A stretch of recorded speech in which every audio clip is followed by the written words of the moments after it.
Dans cette vidéo, je vais vous faire une démonstration du tutoriel de la première leçon.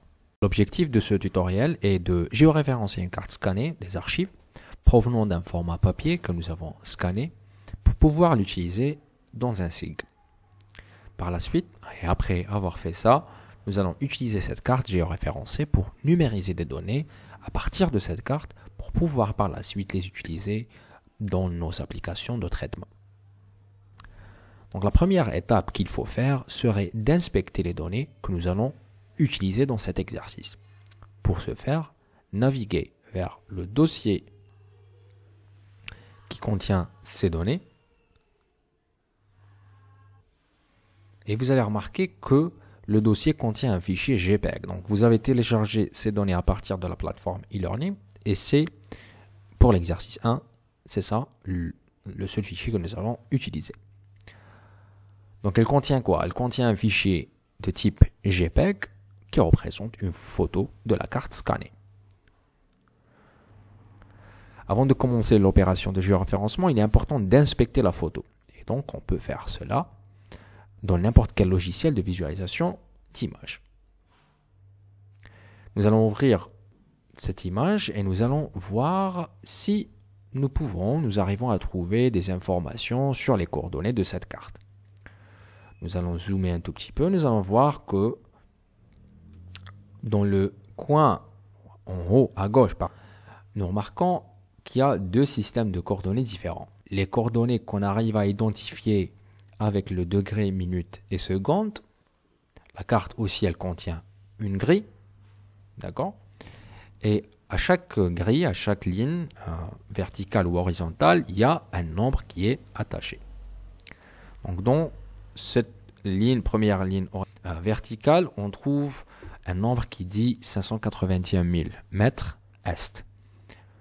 Et puis, en allant vers la droite, ce nombre change et il devient 582, 583.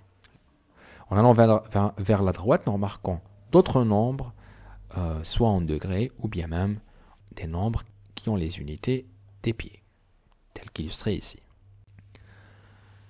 Nous allons donc inspecter ce que l'information tout à droite dit de la projection. Donc, en lisant cette description, vous observez les choses suivantes. Donc, la projection, c'est une projection d'une grille de 1000 mètres. Nous remarquons que c'est la zone 18 et que la projection utilisée, c'est Universal Transverse Mercator. La carte, elle se trouve aux États-Unis, donc c'est dans le nord de l'hémisphère.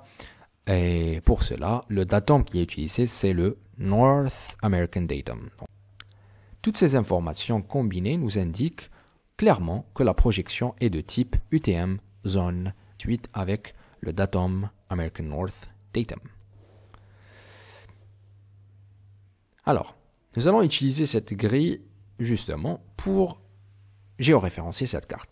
Mais pourquoi nous allons utiliser cette grille? Parce que l'intersection de ces lignes nous donne les nœuds et avec les coordonnées de ces nœuds correspondantes, ces coordonnées sont exactes, nous allons sélectionner ce nœud, indiquer ces coordonnées dans le système de coordonnées, dans le SIG. Avec cela, nous pouvons géoréférencer la carte. Et donc ça permet d'avoir une meilleure opération de géoréférencement que si nous n'avions pas ces nœuds.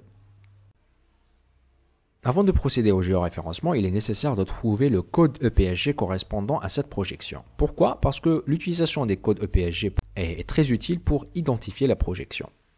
Ça simplifie le partage d'informations avec les autres collègues si vous travaillez ensemble. Et aussi, si vous deviez chercher les coordonnées sélectionnées de manière manuelle, la majorité du temps, il y a pas mal de projections qui sont similaires et donc vous pouvez facilement faire une erreur. Donc, pour déterminer le code EPSG correspondant, allez vers le site spatialreference.org, tapez dans la case de recherche le mot que vous avez noté tout à l'heure. Donc, tapez UTM 18 Nord et le datum NAD 27. Cliquez sur OK. Et voilà. La règle générale, c'est de ne pas choisir ce dont nous ne cherchons pas. Donc, ne choisissez pas NAD 77 ou bien le CGQ 77. Et donc, choisissez le résultat que nous cherchons, c'est le NAD 27 UTM Zone 18. Cliquez sur le lien. Cela va nous emmener vers une autre page qui contient plein d'informations et de descriptions de la projection utilisée. Qu'est-ce qu'on doit faire maintenant? Nous allons maintenant noter le code EPSG correspondant. Nous allons le copier, donc je vais cliquer sur CTRL-C et je vais le garder en mémoire. Ou bien je le note pour qu'on puisse par la suite l'utiliser. Et maintenant, nous allons passer à QGIS pour entamer l'opération de géoréférencement. Ok, ouvrez QGIS. Pour ma part, j'utilise la version QGIS 3,10. C'est la dernière version long terme. Il est toujours préférable d'utiliser les versions long terme car elles sont plus stables et contiennent moins de bugs ou crashent moins que les versions expérimentales. Donc, pour commencer le géoréférencement, il faut d'abord installer l'extension de géoréférencement. Pour pouvoir faire ça, nous allons cliquer sur Installer et gérer les extensions. Ici, vous allez avoir une fenêtre qui contient un lien vers toutes les extensions disponibles dans le répertoire des extensions de QGIS. Et la prochaine étape serait de filtrer ces extensions avec le mot de l'extension de géoréférencement qui s'appelle géoréférenceur GEDAL. Donc rappelez-vous que si vous utilisez l'interface graphique en anglais, il faut faire la recherche avec le nom de l'extension en anglais. Donc c'est GeoReferencer. Puisqu'on est en train de travailler donc avec l'interface graphique en français, nous allons choisir GeoReferencer avec E avec accent. Vous n'aurez pas à installer cette extension car elle vient par défaut avec QGIS, mais il faut l'activer. Et donc pour l'activer, cochez la petite case juste à côté si elle n'est pas déjà cochée, et puis par la suite cliquez sur Fermer. Pour accéder à l'extension de géoréférencement, cliquez sur le menu Raster. Vous pouvez voir qu'il y a l'outil de géoréférencement. Donc cliquez là-dessus. En y cliquant, une nouvelle fenêtre est lancée. Il est préférable d'agrandir cette fenêtre. Alors maintenant, nous allons ajouter la carte. Donc pour l'ajouter, nous cliquons sur ce bouton Ouvrir un raster. Nous allons naviguer vers le dossier qui contient les données de cet exo. Et nous allons sélectionner l'image, puis cliquer sur Open ou bien sur OK. Voici la carte. Cette carte ne contient pas encore une projection comme vous le savez. Donc c'est juste une photo. Elle a des coordonnées locales propres au fichier qu'on peut voir justement dans le coin bas à droite. Ces coordonnées ne sont pas des coordonnées projetées, donc ils n'ont pas un système de projection référencé. Mais ils représentent seulement la ligne et la colonne sur laquelle votre curseur se trouve. Avant de lancer le géoréférencement, il faut spécifier les paramètres de transformation. Et pour ce faire, cliquez sur ce bouton. Vous aurez une fenêtre de dialogue qui contient plein d'informations. Il faudrait spécifier ces paramètres. Donc pour la première, c'est le type de transformation. Donc si vous n'avez pas d'idée sur le type de transformation requise, il est toujours sage de commencer avec la transformation linéaire. Linéaire signifie que c'est juste une rotation et une mise à l'échelle de la carte. Si ça donne un mauvais résultat par la suite, donc si vous n'êtes pas satisfait du résultat, vous pouvez choisir d'autres méthodes telles que la méthode polynomiale, les méthodes polynomiales, qui sont déjà des ajustements assez complexes, des points de contrôle qu'on va identifier par la suite. Donc, dans cette première partie, nous allons commencer par choisir la méthode linéaire. Pour ce qui est de la méthode de rééchantillonnage, le rééchantillonnage va permettre de recalculer les pixels lors de la transformation de coordonnées. Et donc, si votre carte sera utilisée pour faire des calculs sur les pixels, par exemple, si vous avez des cartes, des images satellites, ou bien vous devez géoréférencer un modèle numérique d'élévation, vous allez utiliser les valeurs dans le pixel, et donc à ce moment-là, il faut utiliser la méthode plus proche voisin. Sinon, si le but de cette carte est seulement de visualiser, donc il serait meilleur d'utiliser Cubic ou bien Cubic Spline. Donc dans notre cas, nous allons utiliser la méthode cubique. Ensuite, il faut choisir la bonne projection, donc la projection cible vers laquelle nous allons recalculer les coordonnées. Et pour le choisir, nous allons cliquer sur le bouton du petit globe à côté. Vous allez avoir cette fenêtre qui contient un catalogue de toutes les projections. Donc, il y a une liste très longue de toutes les projections disponibles à l'intérieur de QGIS. Et donc, au lieu d'aller et de chercher notre projection que nous avons identifiée tout à l'heure ici de manière manuelle, nous allons filtrer ici, donc en utilisant le code EPSG que nous avons noté tout à l'heure, qui est 26718. Et donc, nous allons choisir la projection correspondante qui se trouve dans cette petite zone-là. Et nous allons remarquer aussi qu'il y a un petit aperçu de la zone de validité de cette projection. Une fois qu'on a choisi cette projection, nous allons cliquer sur OK. Maintenant, nous allons définir le fichier de sortie. Donc celui-ci, comme vous le voyez ici, il est automatiquement généré dans le dossier où se trouve la carte initiale. Pour tout ce qui est du reste des paramètres, je vais les garder inchangés, mais je dois cocher cette option qui voudrait dire qu'à la fin du géotraitement, la carte ou bien le fichier de sortie va automatiquement être chargé dans QGIS lorsque l'algorithme est terminé. Ok, alors nous avons fini avec le paramétrage. Maintenant, nous pouvons commencer à numériser nos points d'ancrage, ou appelés aussi calage, ou bien les points de contrôle tels que appelés ici dans QGIS. Nous faisons ça avec ces trois boutons, donc comme vous voyez ici. Donc le premier est pour l'ajout des points, le second est pour la suppression et le troisième il est pour le déplacement des points. Nous allons maintenant focaliser sur la grille de cette carte qui est liée à la projection de la carte. Nous allons zoomer sur l'intersection de ces nœuds pour identifier ces nœuds en utilisant leurs coordonnées correspondantes à côté. Donc, nous avons besoin d'au moins 4 points, rappelez-vous de ça, pour faire cette opération. Plus il y a de points, plus la précision, elle augmente.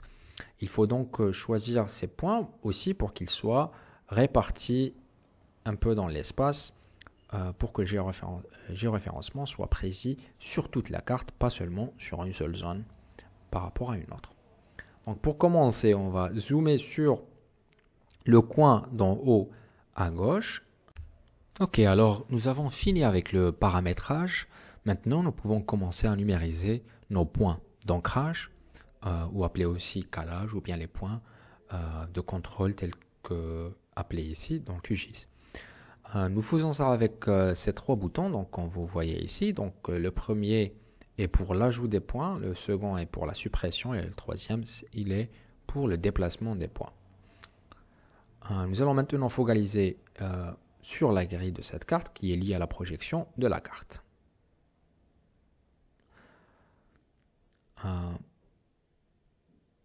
Nous allons zoomer sur l'intersection de ces nœuds pour identifier ces nœuds en utilisant leurs coordonnées correspondantes à côté. Donc, nous avons besoin d'au moins 4 points, rappelez-vous de ça, pour faire cette opération. Plus il y a de points, plus la précision, elle augmente. Il faut donc choisir ces points aussi pour qu'ils soient répartis un peu dans l'espace pour que le géoréférencement soit précis sur toute la carte, pas seulement sur une seule zone par rapport à une autre. Donc pour commencer, on va zoomer sur le coin d'en haut à gauche, zoomer suffisamment pour voir le pixel. Sur le centre du pixel maintenant, cliquez sur le pixel du nœud. Et maintenant, nous allons lire la coordonnée correspondante. Donc, rappelez-vous que les verticales sont les X et les horizontales sont les Y. Ne les confondez pas, sinon vous aurez un résultat final à l'envers. Donc, tapez les coordonnées correspondantes. Donc, pour les X, c'est 5, 8, 1, 3, 0. Et à la fin, ou bien dans le Y, c'est 4, 8, 8, 5, 3,0. Je clique sur OK. Je vais maintenant faire la même chose pour un autre coin. Disons le coin à droite en haut. Comme vous remarquez, la qualité du scan n'est pas si bonne que ça. Et donc à un niveau de zoom avancé, elle devient un peu floue. Donc il faut vraiment que j'essaie d'estimer un peu l'intersection de la grille et estimer la position du nœud. Donc nous allons cliquer ici et lire les valeurs à côté. Donc normalement ça devrait être du 599, donc pour les X, 599, 3,0. Et pour le Y, c'est 4886 et 3,0. Et nous allons cliquer sur OK. Voici notre second point. Nous allons continuer maintenant pour faire cela avec le troisième point. Donc le troisième point qui se trouve un peu ici. Je vais faire exprès de le mettre pas à l'intersection mais ici. Donc je vais cliquer ici et je vais lire les coordonnées correspondantes. Donc c'est du 59830 et pour les Y c'est 487330. Je vais cliquer ici. Donc qu'est-ce que nous remarquons maintenant? Que le résidu il est calculé. Car nous avons suffisamment de points, donc 3 points, pour pouvoir l'estimer. Donc, avec la ligne rouge que vous observez ici, nous pouvons remarquer l'ampleur de l'erreur ainsi que la direction. J'ai fait exprès de ne pas bien localiser le point pour juste vous montrer comment pouvoir le déplacer. Donc, je vais cliquer sur ce bouton, je vais avancer bien et je vais cliquer sur le point et le ramener là où je pense est l'intersection de la grille. À la fin, je vais ajouter le quatrième point dans le coin en bas à gauche. Je vais zoomer sur l'intersection. Et je vais cliquer. Donc pour le X, c'est 58130. Et pour le Y, c'est 487330. Je clique sur OK. OK, alors il est toujours conseillé de vérifier si nous avons commis des erreurs systématiques, par exemple. Donc, vous pouvez facilement vérifier si, par exemple, il y a un 0 en plus ou pas. Tout semble être dans l'ordre. Donc, en bas à droite, on peut lire l'erreur moyenne qui est dans ce cas 39,51 pixels. Ceci c'est un peu trop parce que c'est l'équivalent d'une erreur de la même taille que la ligne rouge, comme vous voyez ici. Et ceci est une indication en fait que nous avons besoin d'un autre type de transformation. Donc pour faire cela, nous revenons vers au menu des paramètres, donc nous cliquons sur cette icône. Et au lieu de garder linéaire, nous allons changer cela vers un polynôme du premier ordre. Et je clique sur OK. Donc en cliquant sur OK, je remarque que l'erreur diminue en dessous de 1 pixel. Et même si en zoomant sur le nœud, vous remarquez que la longueur de la ligne rouge maintenant, elle est inférieure à la taille du pixel, ce qui est acceptable. Rappelez-vous que des fois, en fait, il est impossible d'avoir une erreur à 1 pixel et donc il faut faire attention par rapport à ça et tout dépend bien sûr de l'objectif de la carte que vous voulez géoréférencer. Ok, alors nous avons ajouté ces points, nous avons réduit l'erreur, nous pouvons donc commencer le géoréférencement. Donc pour le faire, il suffit de cliquer sur le bouton débuter le géoréférencement et attendez que l'algorithme finisse. Vous aurez ce message d'avertissement, il suffit juste de cliquer sur OK et la carte elle est automatiquement ajoutée maintenant dans QGIS. Ok, je ferme la fenêtre maintenant et je commence à inspecter ma carte. Ok, donc nous remarquons maintenant que le résultat a l'air d'être acceptable. Cependant, si vous remarquez qu'il est à l'envers ou bien la carte elle est étirée, donc certainement vous avez commis une erreur lors du géoréférencement et il faudrait alors revérifier les étapes que vous avez faites. Maintenant, il serait intéressant de vérifier si le géoréférencement est bon. Donc, comment pouvons-nous le faire? Nous pouvons par exemple échantillonner les coordonnées du nœud, donc nous pouvons échantillonner ces coordonnées et les comparer aux coordonnées mentionnées dans la carte et de la grille. Donc, nous pouvons faire ceci avec l'outil saisie de coordonnées. Donc, nous allons partir au gestionnaire des extensions et nous allons chercher l'extension qui s'appelle saisie de coordonnées. Et il suffit juste alors de l'activer. Donc, lorsque vous l'activez, un panneau de saisie de coordonnées est ajouté. Qu'est-ce qu'on doit faire maintenant? Nous devrions cliquer sur le bouton démarrer la capture et nous allons zoomer sur un pixel qui correspond à un nœud comme celui-là et nous allons cliquer.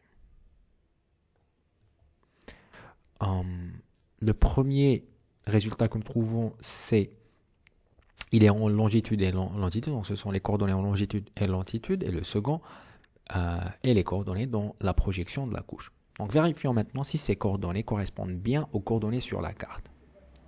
Donc rappelez-vous, c'est 5810001, et donc cela, il est d'un mètre presque comparable à ces coordonnées sur la carte. Et l'autre, c'est 488500001 et c'est à 1 mètre aussi comparable à la carte ici. Donc voilà, de cette manière, le résultat, il est bon, ils sont comparables et donc le géoréférencement, il est bien. Lorsque vous faites un géoréférencement, il faut toujours vérifier, il ne faut jamais faire croire que le résultat final d'un algorithme il est bon. Il y a toujours des bugs où vous pouvez faire des erreurs sans vous en rendre compte. Donc il faut toujours vérifier. Une autre manière de vérification serait d'utiliser une carte en ligne telle que le OpenStreetMap ou bien le Google Satellite. Pour les ajouter, donc pour ajouter ces cartes, il faut ajouter une extension. Cette extension s'appelle Quick Map Services. Et donc pour l'installer, vous venez au gestionnaire des extensions, vous cherchez une extension qui s'appelle Quick Map Services. Dans mon cas, elle est déjà activée, elle est déjà installée. Donc, vous cliquez là-dessus et vous cliquez sur installer le plugin ou installer l'extension. Vous cliquez sur fermer. Pour accéder à cette extension, vous pouvez aller vers le menu Internet et vous la trouvez ici, Quick Map Services. Cependant, en premier, vous aurez une liste assez courte qui ne contient pas beaucoup de cartes, pas comme celle que vous voyez dans mon écran.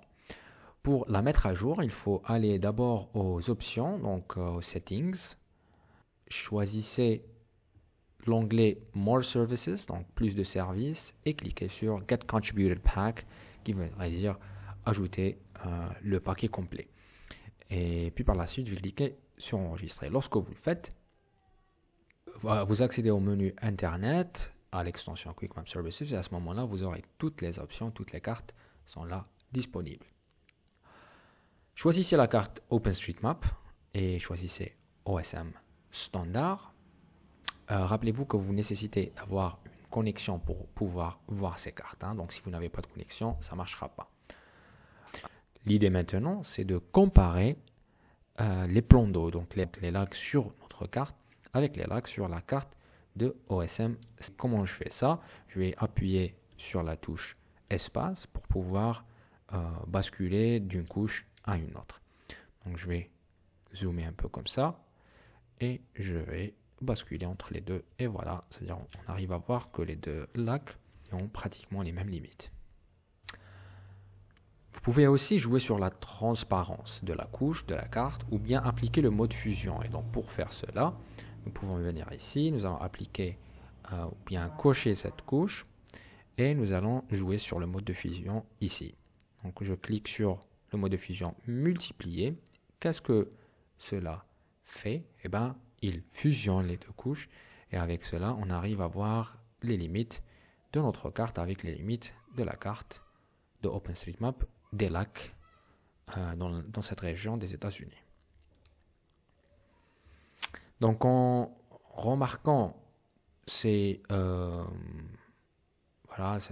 ces méthodes qui nous permettent de comparer la carte, donc l'autre carte géoréférencée avec des cartes de référence qui sont déjà là, donc sur Internet, nous permet et nous montre aussi que notre géoréférencement a bien été fait et qu'il est acceptable et qu'on pourrait procéder dans notre résolution de cet exercice. Ok, alors avec cette carte géoréférencée, nous avons une bonne carte de fond à partir de laquelle nous pouvons numériser quelques entités, que ce soit les points, que ce soit les lignes ou que ce soit les polygones. Donc, nous allons commencer tout d'abord par la création d'un GeoPackage. Le GeoPackage, il va contenir des points, puis nous allons commencer à numériser quelques sommets des montagnes devant lesquels nous mentionnons les valeurs d'élévation, etc. Donc, nous allons donc numériser quelques-unes et je vais vous faire la démonstration une par une. Donc, pour commencer, nous allons vers couche. Et puis, nous allons cliquer sur créer une couche, puis nouvelle couche GeoPackage. Nous allons obtenir cette fenêtre. Une couche GeoPackage est une couche de base de données. C'est une base de données personnelle dans laquelle vous pouvez enregistrer les couches vecteurs, les couches raster et même les données sur le style ou bien le projet du... tout cela, vous pouvez l'enregistrer dans un seul fichier qui pourrait être facilement partagé avec d'autres personnes. C'est mieux que les shapefiles qui sont un format connu mais pas très utile. Nous allons donc naviguer vers l'emplacement de notre exercice. Donc, exercice 1. Et nous allons créer une nouvelle base de données que nous appellerons Montmarcy.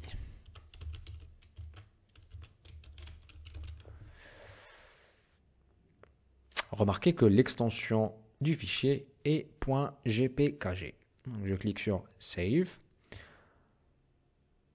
Dans la base de données, vous créez vos couches. Donc la première table que nous allons ajouter, on va l'appeler sommet. Elle correspondra au sommet des montagnes. Donc ces sommets-là seront identifiés par une géométrie de points. OK. Et dans la projection est celle que nous avons déjà sélectionnée pour notre projet. Donc lorsqu'on clique ici, nous avons trouvé que c'est le projet SCR. Et nous allons choisir cette projection.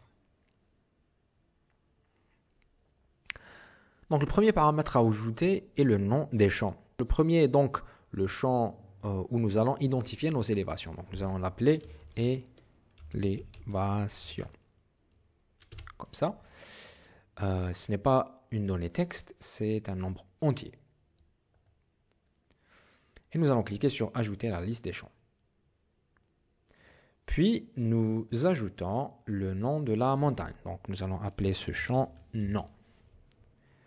C'est une donnée texte, ce n'est pas un entier parce que c'est le nom. Nous allons choisir donnée texte et nous allons encore une fois cliquer sur ajouter dans la liste. Nous avons donc deux colonnes dans la table d'attributs et pour conclure, je clique sur OK. Nous commençons maintenant à numériser.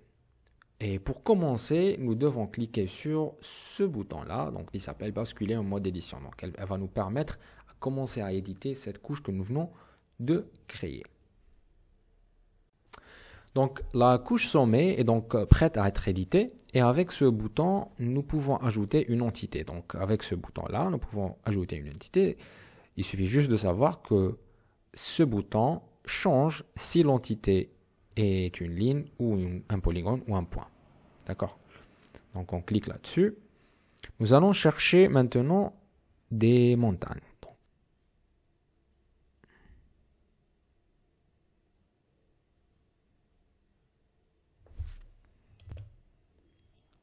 Ok, donc zoomez sur l'une des montagnes que vous identifiez.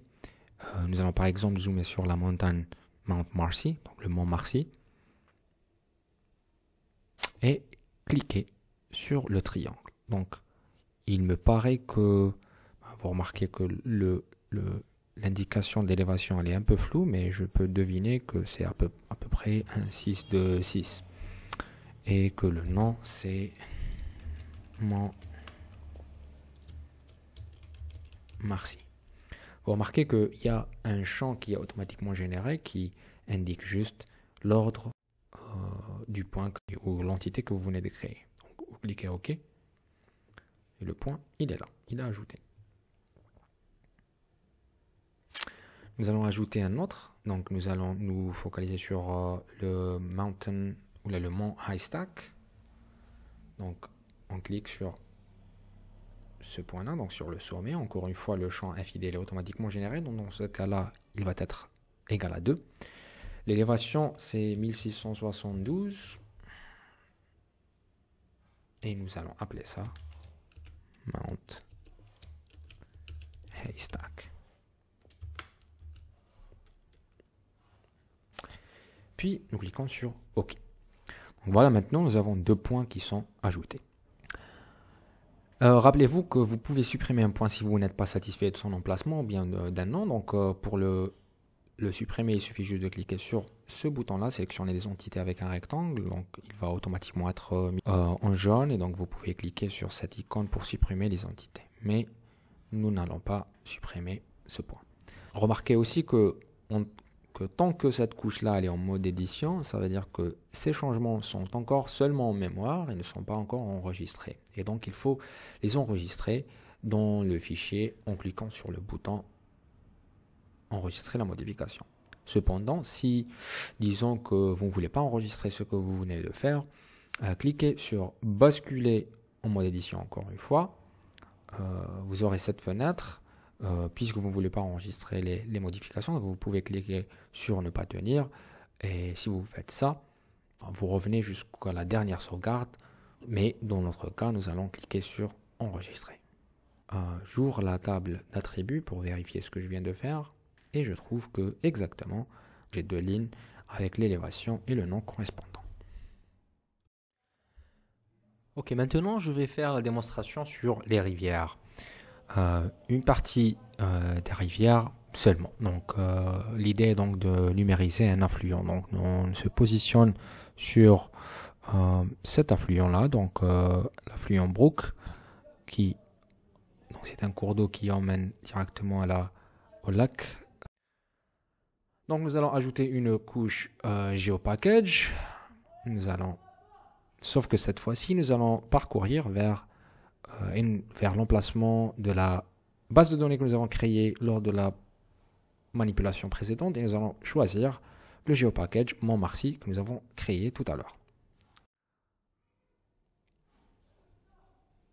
Rappelez-vous que nous pouvons rajouter plusieurs couches dans un même GeoPackage. Donc c'est pour ça que pour cette couche, nous allons l'appeler rivière par exemple. Nous spécifions la géométrie, qui va être dans ce cas-là une ligne. Nous allons choisir la bonne projection, donc c'est la projection du projet, NAD 27 UTM 118. Et nous allons ajouter un champ pour décrire la rivière. Donc nous allons seulement ajouter le champ nom, et nous allons l'ajouter à la liste des champs ici. Rappelez-vous que c'est un nom, donc on en a besoin en tant que type d'entrée texte. Et nous cliquons sur OK. Maintenant, il y a cette fenêtre qui va nous dire est-ce que vous voulez écraser le fichier existant avec une nouvelle base de données ou y ajouter une nouvelle couche. Donc dans notre cas, bien sûr, nous voulons ajouter une nouvelle couche. Donc voilà, vous voyez que nous avons 2 couches. Rappelez-vous aussi que si je flotte le curseur sur une seule couche, j'arrive à voir le code EPSG et aussi le cheminement ou bien le chemin de ma couche. Donc comme vous voyez, donc le chemin elle se trouve dans le GeoPackage Montmarcy, mais le nom de la couche il s'appelle sommet et celle-ci s'appelle rivière. Ok, donc sur rivière, nous allons basculer en mode d'édition et lorsqu'on bascule au mode d'édition, nous allons commencer à ajouter une entité. Pour faire la numérisation, une numérisation précise, il faut bien zoomer sur la rivière. Lorsque vous faites la numérisation, il est toujours bien, lorsque c'est-à-dire vous avancez et vous voulez continuer votre numérisation, appuyez sur la touche espace pour avancer un peu votre carte et continuer votre numérisation. Avec la numérisation des rivières, il est toujours préférable aussi de commencer la numérisation de l'amont vers l'aval. Et à la fin, lorsque vous terminez ici, vous mettez un dernier nœud là où cet affluent se connecte avec le cours d'eau principal. Et pour terminer, vous appuyez sur la touche droite de la souris et vous aurez cette fenêtre. Donc, l'identifiant, il est automatiquement généré et vous allez mettre le nom de ce cours d'eau. Donc, on va l'appeler Brook. Et on clique sur OK. Nous avons le premier cours d'eau qui est ajouté. Donc, l'idée, c'est quoi? L'idée, c'est aussi de numériser cette partie-là. Donc, le cours d'eau principal, ça, c'est un affluent. Nous voulons ajouter ce cours d'eau principal.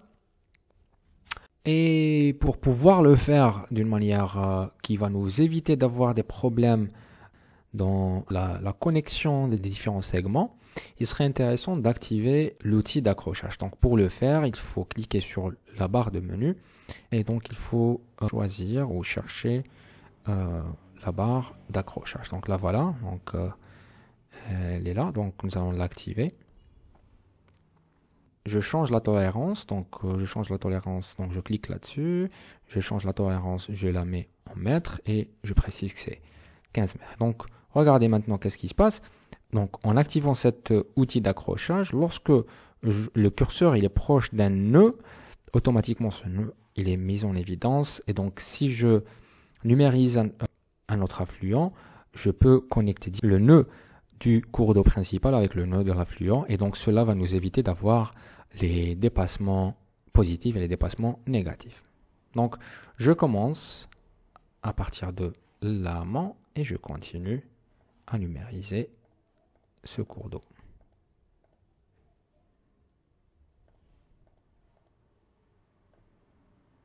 Voilà. Et je continue. Dès que je finisse, je clique avec le bouton droit et je donne le même nom que le précédent, donc Brook. Encore une fois. Je clique sur OK. J'ai maintenant deux cours d'eau avec le même nom. D'ailleurs, on peut le vérifier ici. Donc, c'est le même. Donc, j'ai deux segments. Tout d'abord, j'enregistre et je quitte le mode d'édition. Vous pouvez toujours sélectionner un élément en utilisant cet outil. Et lorsque vous cliquez sur cet élément, il est automatiquement mis en évidence avec la couleur jaune. Ces deux segments sont séparés, mais ils ont le même nom. Donc c'est ce qu'on vient de vérifier dans la table des attributs. Disons que je voudrais les considérer en tant qu'une entité. Je vais donc utiliser un outil qui s'appelle regrouper ou bien dissoudre. Donc, pour dissoudre, je vais utiliser un outil de traitement vecteur. Donc, ici, outil géotraitement, je vais choisir regrouper. Donc, dans cette fenêtre, je vais dissoudre les rivières et je vais regrouper selon quoi? Selon le nom. Pourquoi? Parce que cela veut dire que toutes les entités ayant le même nom seront regroupées pour devenir une seule entité. Donc, tous les segments qui ont le nom Brook vont devenir une seule entité qui s'appelle Brook. Je clique sur OK et puis je vais sauvegarder cette nouvelle couche dans un GeoPackage. Pardon.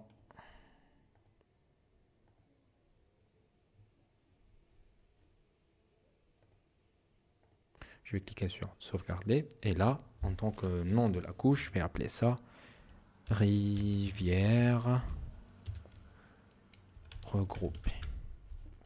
Je clique sur OK et puis j'exécute.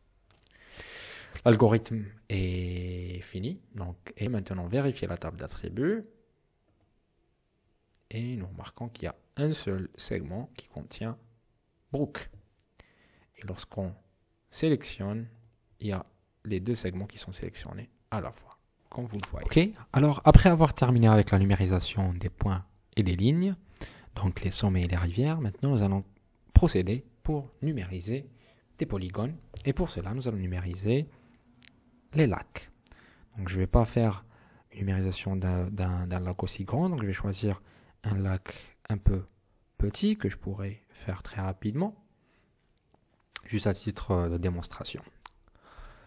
Donc de la même manière, comme on a fait avec les rivières et les sommets, nous allons ajouter une nouvelle couche GeoPackage. Nous allons parcourir vers notre base de données, mon Marcy. Je vais cliquer sur sauvegarder, je vais donner un nom, lac. Spécifier la géométrie, donc c'est un polygone, et aussi spécifier la bonne projection, qui est la projection du projet. Le code de PSG est 26718. Ajouter un champ, donc dont le nom est tout à fait, et non, pardon, et dans les données sont texte, et ajouter ce champ à la liste des champs. Donc je clique sur OK, et encore une fois, je vais cliquer ajouter une nouvelle couche. Donc voilà, j'ai cette nouvelle couche qui est, pour le moment, vide. Je commence alors de la même manière, donc je vais basculer en mode édition et je vais cliquer sur cette icône pour ajouter une entité polygonale. Donc je vais commencer à faire une numérisation un peu grossière, juste pour la démonstration, mais il faut faire les choses avec précision dans vos travaux. Hein, donc, voilà. Donc je commence à numériser comme ça.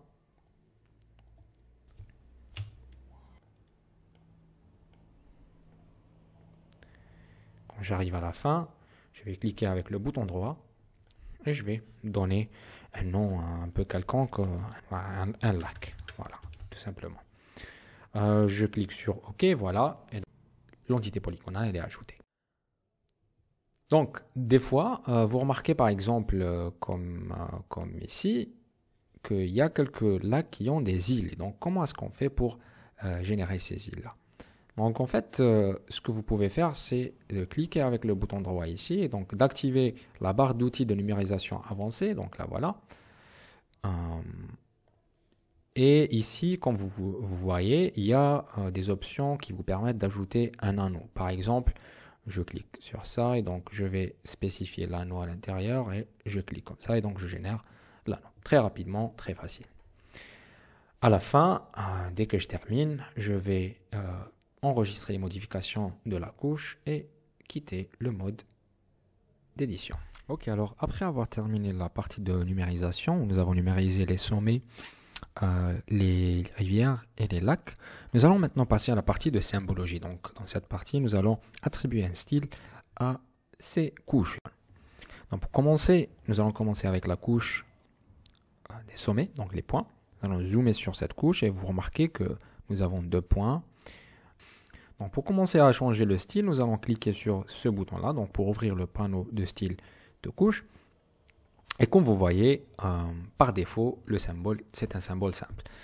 Mais dans notre cas, nous voulons choisir un autre type de symbole, qui est un symbole SVG. Donc c'est un type de symbole que vous pouvez rajouter vous-même à l'intérieur de QGIS, de type vecteur. Donc nous allons partir un peu en bas et nous remarquons que QGIS vient avec une liste déjà prédéterminée de ces symboles qui vient par thème, qui sont classés par thème. Donc dans notre cas, nous allons choisir le thème symbole et nous allons choisir le symbole, ce symbole-là en rouge pour visualiser nos sommets. Cependant, je dois spécifier la longueur et la largeur de ce symbole et donc je vais choisir 12. Et automatiquement, regardez, le sommet, il est indiqué par ce symbole. Très joli. Je vais maintenant étiqueter les points. Donc, je vais changer vers l'onglet étiquette qui se trouve juste en dessous de l'étiquette symbologie. Et je vais passer à étiquette simple. Dans ce cas-là, j'ai le choix de choisir quel champ utiliser pour voir l'étiquette. Je peux choisir chaque champ seul, mais si je veux avoir plus d'informations provenant de différents champs, je dois utiliser une expression. Je clique sur l'icône qui se trouve juste à côté ici pour activer le calculateur d'expression. Je vais construire maintenant une expression qui contient le nom. Donc, pour faire cela, bon, je vais supprimer ça. Je vais voir ici les champs et les valeurs. Et donc, ça me permet d'avoir accès au nom des champs de ma couche. Donc, on va maintenant commencer par double-cliquer sur nom. Et donc, elle va automatiquement être ajoutée dans la calculatrice d'expression. Remarquez l'aperçu des résultats ici. Je vais cliquer sur le symbole de concaténation de chaînes de caractères, qui voudrait dire que je peux connecter deux chaînes de caractères différentes. Donc, par exemple, si je veux... Donc voilà, donc je connecte cette chaîne de caractères avec cette chaîne de caractères. D'accord? Mais moi, je veux connecter cette chaîne de caractères avec l'élévation. Cependant, je n'aimerais pas qu'ils soient dans la même ligne, je veux qu'ils soient dans des lignes différentes. Pour ajouter une nouvelle ligne, je clique sur le bouton prédéfini ajouter une ligne. Cela veut dire que, regardez dans l'aperçu, il y a une nouvelle ligne qui s'est créée. Je vais insérer le champ élévation. Donc, je vais concaténer, pardon, c'est après cela. Voilà, il faudrait que j'ajoute un élément de concaténation, exactement. Et je vais maintenant spécifier les unités de l'élévation. D'accord? Donc, 1526 mètres. Donc, j'aimerais ajouter une description qui me dit ici mètres. Donc, pour faire cela, je vais encore une fois cliquer sur le symbole concaténation de chaîne. Et là, je vais ouvrir des guillemets simples. Et je vais mettre un espace et puis mettre et je vais faire les guillemets simples. Et regardez maintenant l'aperçu.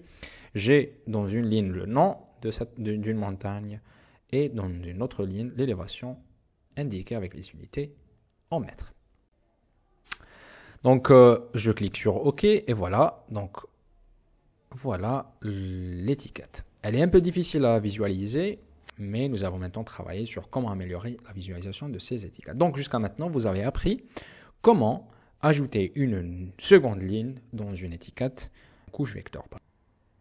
Ok, donc pour rendre l'étiquette un peu plus visible, nous allons vers l'onglet texte. Donc, nous allons changer, donc donner un autre style différent, bold, qui voudrait dire gras, donc pour vraiment accentuer la visibilité de cette étiquette. Il serait intéressant aussi d'ajouter un effet tampon. Donc voilà, donc l'effet tampon est très très important parce qu'il permet de créer un contraste entre ces textes et la carte en arrière-plan. Et donc comme vous voyez, l'étiquette elle est maintenant plus visible. Je pourrais aérer un peu le texte par rapport au symbole en déplaçant un peu à côté l'étiquette. Pour faire cela, je vais partir à l'onglet position et je vais ajouter une distance par exemple de 2. Et regardez comment la distance maintenant s'est éloignée un peu par rapport au symbole et c'est un peu aéré par rapport à ce qui était le cas tout à l'heure. Il existe plusieurs astuces cachées dans le moteur de génération des étiquettes. Par exemple, nous pouvons cliquer sur les paramètres de placement automatisés, ici, qui se trouve ici dans ce symbole. Et je peux décocher autorisation des étiquettes tronquées en bordure de la carte. Je clique sur OK. Regardez maintenant qu'est-ce qui se passe. C'est que cette option, elle va... Vous voyez comment l'étiquette, elle bouge? Eh bien, cette option que nous venons de décocher, elle s'assure que toutes les étiquettes qui se trouvent au périphérique du Canva soient toujours visibles. Donc maintenant que nous avons symbolisé les points, nous allons passer à la prochaine étape qui est la symbolisation des rivières. Sélectionnons la couche rivière regroupée, puis nous revenons vers l'onglet symbologie. Cliquez sur une ligne simple et puis par la suite, nous allons procéder pour changer la couleur. Donc il y a plusieurs manières pour changer la couleur d'une entité. Il y a celle-là, mais dans cette démonstration, nous allons cliquer sur la couleur et donc nous allons jouer sur les valeurs RVB, donc rouge, vert et bleu. Donc nous allons utiliser la combinaison suivante, donc 31 pour le rouge, 120 pour le vert et 180 pour le bleu. Et donc avec cela, nous obtiendrons cette couleur assez jolie pour les rivières. Revenez en arrière, puis par la suite, zoomer sur la couche, et voilà, désélectionner, et voilà la rivière. Donc elle n'apparaît pas bien, et vous pouvez donc augmenter la taille pour que vous puissiez la voir. Voici la taille de notre couche, comme ça. Nous allons maintenant ajouter l'étiquette avec le champ non. Donc vous allez passer à l'étiquette simple et préciser le champ non. Donc voilà, le champ il est là, et plutôt, c'est-à-dire l'étiquette elle est là, donc Brook, elle se trouve juste à côté du segment de notre rivière. Il est très intéressant avec le générateur des étiquettes de jouer avec la position et donc de choisir l'option de position incurvée. Qu'est-ce que ça veut dire? Ça veut dire que en fait c'est une option très intéressante, surtout lorsque les noms sont un peu longs. Et donc qu'est-ce qui se passe? Donc ces noms ils vont prendre la même forme, ils vont s'incurver pour justement avoir la même forme que la rivière, si la rivière elle est incurvée. Pour améliorer encore la visibilité de cette étiquette, nous pouvons ajouter un effet tampon. C'est juste que l'effet blanc il est un peu trop fort, donc on serait très intéressant de camoufler un peu cet effet avec la couleur verte de l'arrière-plan. Mais comment est-ce qu'on le fait pour justement matcher cette couleur d'arrière-plan? Nous pouvons alors venir vers couleur et choisir l'option piocher une couleur, puis venir ici et cliquer sur ça. Donc voilà, à ce moment-là, nous avons l'effet tampon qui est camouflé un peu avec la couleur de l'arrière-plan. Nous pouvons aussi changer la couleur du texte, donc nous revenons vers l'onglet du texte et nous partons vers couleur. Nous allons encore une fois cliquer sur la couleur et utiliser les mêmes valeurs pour le RVB. Donc nous allons 31, 121 pardon, et 180. Et voilà, donc l'étiquette elle est dans la même couleur que la rivière. Vous pouvez aussi à la fin changer la fonte. Donc si vous n'êtes pas satisfait de la police, donc vous pouvez par exemple choisir Calibri ou ce que vous voulez. Donc voilà. Et augmenter la taille vers 12. Et à la fin aussi, vous pouvez choisir une option italique. Donc voilà, je termine cette partie. Nous allons passer par la suite vers la stylisation des lacs. Maintenant, et pour finir avec cet exercice, nous allons passer à styler les lacs, donc styler les polygones. Donc, sélectionnez la couche des lacs. Automatiquement, on va remarquer qu'elle est déjà sélectionnée ici dans le panneau de style de couche. Vous pouvez toujours sélectionner quelle couche vous voulez styler à partir de ce menu contextuel. Choisissez remplissage simple, mais cette fois-ci choisissez remplissage dans le type de symbole. Choisissez un remplissage dégradé suivant la forme. Tout d'abord, zoomez sur la couche pour que vous puissiez voir cet effet. Donc l'idée maintenant c'est de choisir les deux couleurs. Donc il y a un dégradé, donc nous allons commencer par choisir ou bien changer les différentes couleurs pour avoir un dégradé qui va d'une couleur claire vers une couleur plus foncée. Donc nous cliquons ici et nous allons spécifier les valeurs RVB comme 185, la deuxième c'est 239 et la troisième c'est 255. Je reviens en arrière, je vais changer encore une fois la seconde couleur et je vais spécifier les valeurs RVB. Donc cette fois-ci c'est 31,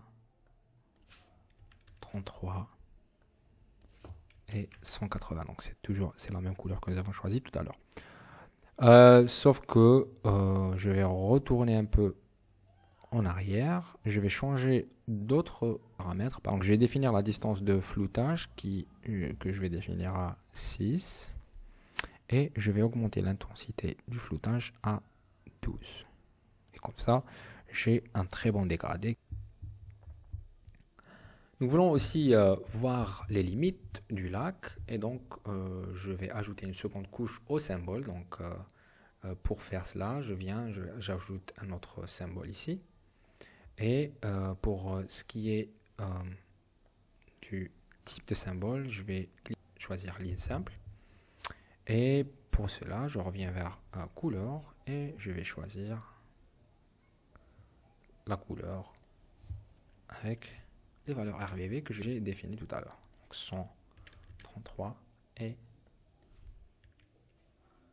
180. Voilà, j'ai les limites maintenant qui sont claires de mon lac.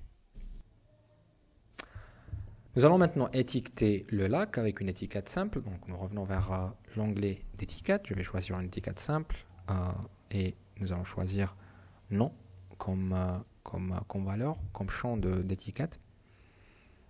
Nous spécifions la couleur blanc pour la couleur. Donc je vais tout simplement mettre 255, 255 et 255 pour avoir un très bon contraste entre le bleu et le blanc.